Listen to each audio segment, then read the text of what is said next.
नमस्कार. पैसा के पैसा या मराठी अर्थविषयक यूट्यूब चॅनलवर तुम्हा सर्वांचं मनपूर्वक स्वागत. एक महत्त्वाची अपडेट देण्यासाठी हा छोटासा व्हिडिओ बनवतोय. ICICI बँकेसंदर्भात ही अपडेट आहे आणि हा व्हिडिओ बघण्याआधी एक रिकमेंडेशन आणि एक डिस्क्लेमर माझ्याकडून असेल की या बँकेसंदर्भात तुम्ही खातं ओपन करा किंवा खातं इथून आता बंद करा अशा पद्धतीचा कुठलंही रिकमेंडेशन या व्हिडिओमार्फत मी देत नाही किंवा तुम्ही त्याबद्दल निर्णय जो आहे तो तुमचा वैयक्तिक तुम्ही घ्यावा असं मला वाटतं. आता हे पहिल्यांदाच तुम्हाला असं डिस्क्लेमर देण्याचं कारण काय? कारण असंच घडलेलं आहे. कारण बँकेने जे अपडेट काल दिली आहे त्यानुसार खरोखरीच सर्वसामान्य माणसाला आता नक्कीच विचार करावा लागेल की मला आता त्या बँकेत खातं ठेवणं शक्य आहे की नाही. त्यामुळे ही अपडेट तुमच्यापर्यंत पोहोचवणं मला सुद्धा फार गरजेचं वाटलं, म्हणून हा छोटासा व्हिडिओ तुमच्यासाठी घेऊन आलोय. माहितीपूर्ण आहे, व्हिडिओ शेवटपर्यंत नक्की बघा. कारण काही पॉईंट जे आहेत ते लगेच सगळे एक्झॅक्टली आत्ताच सांगावेत म्हणजे सुरुवातीला सांगावेत असा विषय नाही. कारण त्यामध्ये निर्माण होणारे जे प्रश्न आहेत ते सुद्धा अगदी थोडेफार का होईना क्लिअर करणं गरजेचं आहे. कारण मिनिमम बॅलन्स हा जो विषय आहे तो विषय ऑलरेडी आपण एका व्हिडिओमध्ये घेतलेला आहे. इथे आय बटन येतंय, त्या आय बटनवरती क्लिक करा आणि त्या व्हिडिओमध्ये मी ह्या मिनिमम बॅलन्सचा सुद्धा थोडासा का होईना विचार मांडलेला आहे की आपल्याकडून बँका ज्या आहेत त्या मिनिमम बॅलन्स तुम्हाला मेंटेन करता आलं नाही म्हणून चार्ज लावले, अशा पद्धतीची वसुली जी आहे ती कशी करते यावरती ते भाष्य करणारा हा व्हिडिओ आहे. तर आता नेमकं ICICI बँकेने काय केलं? ICICI बँक ही आपल्या देशातली सेकंड लार्जेस्ट मोठी बँक आहे. मग त्या बँकेने असं अपडेट काय आणलंय? तर अपडेट असा आहे, आधी ते क्लिअर सांगतो, नंतर पुढच्या गोष्टी आपण थोडक्यात बोलू. तर अपडेट असं आणलंय की ज्या लोकांचं मेट्रो सिटीजमध्ये खातं असेल, मेट्रो सिटीजमध्ये म्हणजे कोणत्या? तर पुणे, मुंबई, नागपूर, कलकत्ता वगैरे देशातल्या सगळ्या, म्हणून आपण ते कलकत्ता सुद्धा म्हटलो मी, चेन्नई वगैरे आहेत ते सुद्धा. तर या मेट्रो सिटीजमध्ये ज्या शाखा त्या बँकेच्या आहेत ICICI बँकेच्या, त्या बँकेमधले जे खातेधारक आहेत त्यांना आता पूर्वी 10,000 रुपये मिनिमम बॅलन्स मेंटेन करावा लागत होता, पण तो आता अचानक वाढवून बँकेने 50,000 रुपये केला. सेव्हिंग अकाउंटवर, हे लक्षात घ्या, पुन्हा एकदा मी रिपीट करतोय, म्हणजे काही लोकांना असं वाटू शकतं की बिझनेस अकाउंटसाठी असेल किंवा मर्चंट अकाउंट वगैरे काय असेल वेगवेगळे प्रकार त्यावर असेल, तसं नव्हे. तर सेव्हिंग बँक अकाउंट्सवरती 10,000वरून मिनिमम बॅलन्स आता तुम्हाला 50,000 ठेवावा लागणार आहे, हे लक्षात घ्या. पहिली गोष्ट. दुसरी गोष्ट, मेट्रो सिटीज नंतर येणारे खालोखाल येणारे शहर, त्या शहरामध्ये त्यांनी पूर्वी मला वाटतं काहीतरी कमी होता, पण तो आता 25,000 रुपये मेंटेन करावा लागणार आहे त्या खातेधारकांना. आणि ग्रामीण भागामध्ये 2,500 ते 5,000 मला वाटतं होता, तर तो आता 10,000 रुपये मेंटेन करावा लागणार आहे. म्हणजे पुन्हा एकदा थोडक्यात रिपीट करतो, मेट्रो सिटीजमध्ये ज्या लोकांची खाते आहेत त्यांना 50,000 रुपये मिनिमम बॅलन्स मेंटेन करायचा आहे. त्याच्या खालोखाल येणारी शहरं त्यांना 25,000 रुपये मेंटेन करायचं आहे. आणि जे ग्रामीण भागामधले ICICI बँकेमधले खातेधारक आहेत त्यांना 10,000 रुपये मेंटेन करायचं आहे, हे लक्षात ठेवा. मग आता हे जर मी मेंटेन करू शकलो नाही तर प्रश्न पडतो की मला चार्जेस किती लावणार? म्हणजे चार्जेसबद्दल सुद्धा त्यांनी ते डिक्लेरेशन दिलेलं आहे. काय डिक्लेरेशन आहे?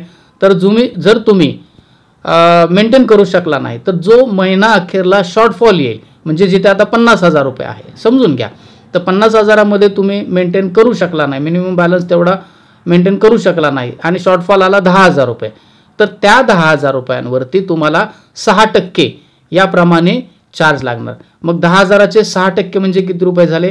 600 रुपये. पण प्रत्येक वेळी असं होणार आहे का? तर नाही. तर त्यांनी 2 अटी ठेवल्या त्यामध्ये, एक तर 6% किंवा 500 रुपये, यामध्ये कमी अमाऊंट जी असेल ती तुम्हाला चार्ज म्हणून लावली जाईल. मग 600 आणि 500 यामध्ये किती रुपये कमी आहे? तर 500 रुपये, म्हणून 500 रुपये तुम्हाला चार्ज लावला जाईल. हेही क्लिअर लक्षात ठेवा. मग आता प्रश्न पडतो की बँकेने हे असं नेमकं का केलंय? याबाबत पत्रकारांनी म्हणा किंवा अनेकांनी काही विचारणा केलेली आहे, परंतु बँकेकडून असं कुठलंही स्पष्टीकरण आलेलं नाही की आम्ही या कारणामुळे हा जो आहे तो बदल करत आहोत. पण बदल झालेला आहे हे नक्की आहे, खात्रीशीर आहे. सोशल मीडियामध्ये किंवा न्यूज अपडेटमध्ये सगळीकडे याची चर्चा सुरू आहे.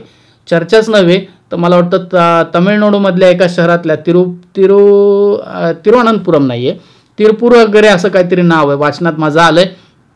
तर त्या शहरामधल्या लोकांनी RBIला सुद्धा पत्र देऊन टाकलं की बाबा तुम्ही आता इंटरव्हेन करा या नियमाच्या विरोधात, काहीतरी विचार करा आणि ICICI बँकेशी सल्लामसलत करून हा विषय जो आहे तो सोडवा.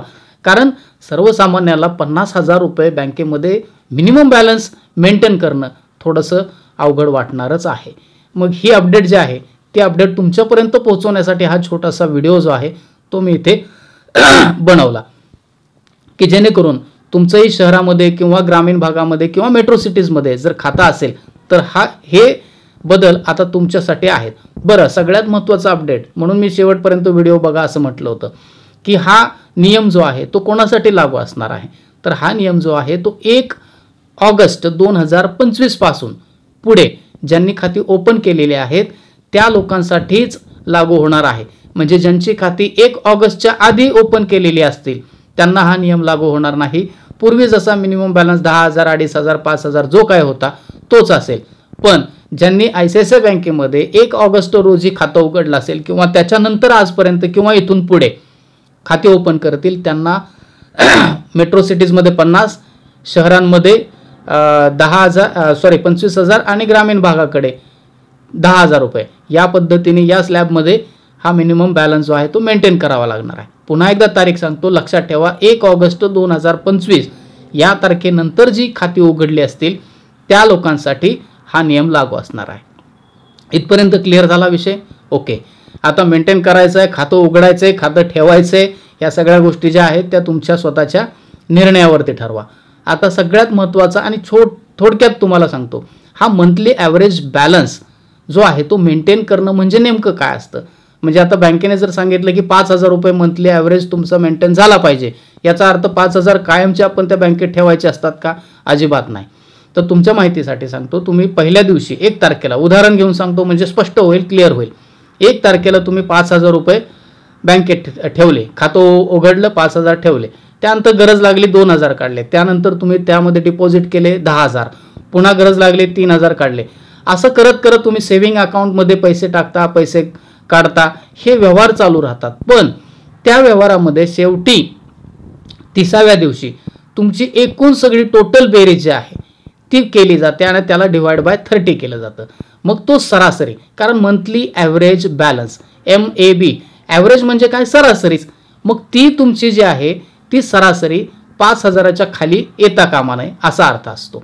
जर 5,000च्या वरती राहिला बॅलन्स किंवा 5,000 राहिला तर मात्र तुम्हाला कुठलाही चार्ज लागत नाही. सर्वसाधारणपणे या पद्धतीनेच मंथली ॲव्हरेज बॅलन्स जो आहे तो काउंट केला जातो. त्यामुळे घाबरण्याचं कारण नाही. पण आता 10,000च्या ऐवजी 50,000 ठेवावे लागणार, हा मात्र विषय जो आहे तो ICICI बँकेच्या खातेधारकांना आता नवीनच ओपन केलेल्या किंवा इथून पुढे त्या बँकेत खातं ओपन करू इच्छित असणाऱ्या लोकांसाठी विचार करण्यासारखा विषय आहे. असो, तर मला वाटतं ही अपडेट जी आहे ती अपडेट तुमच्यापर्यंत पोहोचावी यासाठी हा व्हिडिओ बनवला. व्हिडिओ आवडला असल्यास व्हिडिओला नक्की लाईक करा, चॅनलला सबस्क्राईब करा आणि अशाच रेग्युलर अपडेटसाठी आणि अर्थविषयक उलाढाली ज्या जगात होतात, आपल्या देशात होतात, महाराष्ट्रात होतात, त्यांच्या अपडेट्स मिळवण्यासाठी या चॅनलला न विसरता सबस्क्राईब करा. आणि हा व्हिडिओ त्या लोकांबरोबर आत्ता न विसरता शेअर करा ज्या लोकांना ICICI बँकेमध्ये खातं उघडायचं आहे, म्हणजे त्यांना या गोष्टीचं अपडेट हे तुमच्याकडून लवकर मिळू द्या, एवढीच एक विनंती. धन्यवाद.